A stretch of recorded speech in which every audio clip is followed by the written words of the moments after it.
एक बार एक शिकारी शिकार करने के लिए जंगल में पहुंचा। उसने अपने तीर में बहुत ही खतरनाक जहर लगाया और शिकार को निशाना बना करके उसने तीर को छोड़ा। लेकिन उसका तीर चूक गया और तीर एक पेड़ पर जा लगा। वह पेड़ बहुत ही हरा भरा था और बहुत सारे तोते उस पर रहते थे। जैसे ही वह जहरीला तीर उस पेड़ पर जाकर लगा, वह पेड़ धीरे धीरे सूखने लगा और उस पेड़ पर जो भी तोते रहते थे एक एक करके उस पेड़ को छोड़ने लगे। उस बड़े से पेड़ के कोटर में एक बहुत ही बुरा तोता रहता था, जो बहुत ही धर्मात्मा और अच्छे मन का था।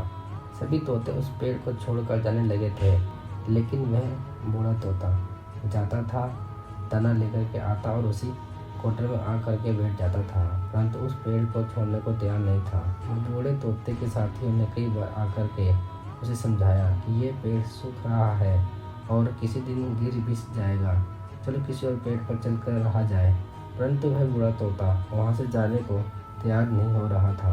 अब ये बात देवराज इंद्र तक पहुँची। उन्हें बताया गया कि एक तोता है, वह जिस पेड़ पर रहता है उस पेड़ पर एक जहरीला तीर लगने के कारण सूखने, गिरने और खत्म होने के कगार पर आ पहुँचा है और एक बूढ़ा तोता अभी भी वहीं पर रह रहा है। वह दाना लेकर आता है और वहीं पर रहता है, जबकि उस जंगल में बहुत सारे पेड़ हैं, लेकिन वह उसी पेड़ पर रह रहा है। देवराज इंद्र प्रकट हुए और उस बूढ़े तोते से कहने लगे कि आप बहुत ही धर्मात्मा हैं, बहुत ही अच्छे मन के हैं, लेकिन आप इस पेड़ को छोड़कर किसी और पेड़ पर चले जाइए, क्योंकि ये पेड़ कुछ ही दिनों में गिर जाएगा।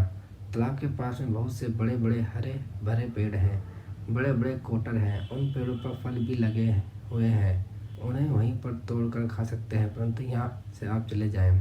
तोता बोला, माफ़ कीजिएगा, इस पेड़ ने मुझे जीवन दिया है, शिकारियों से मेरी रक्षा की है, हर मौसम में मेरे साथ रहा है, ये कोटर मेरा घर है, यहाँ मैं पला बड़ा हूँ, इस पेड़ को छोड़कर मैं कैसे जा सकता हूँ। देवराज इन तोते की इस बात से बहुत ही पसंद हुए।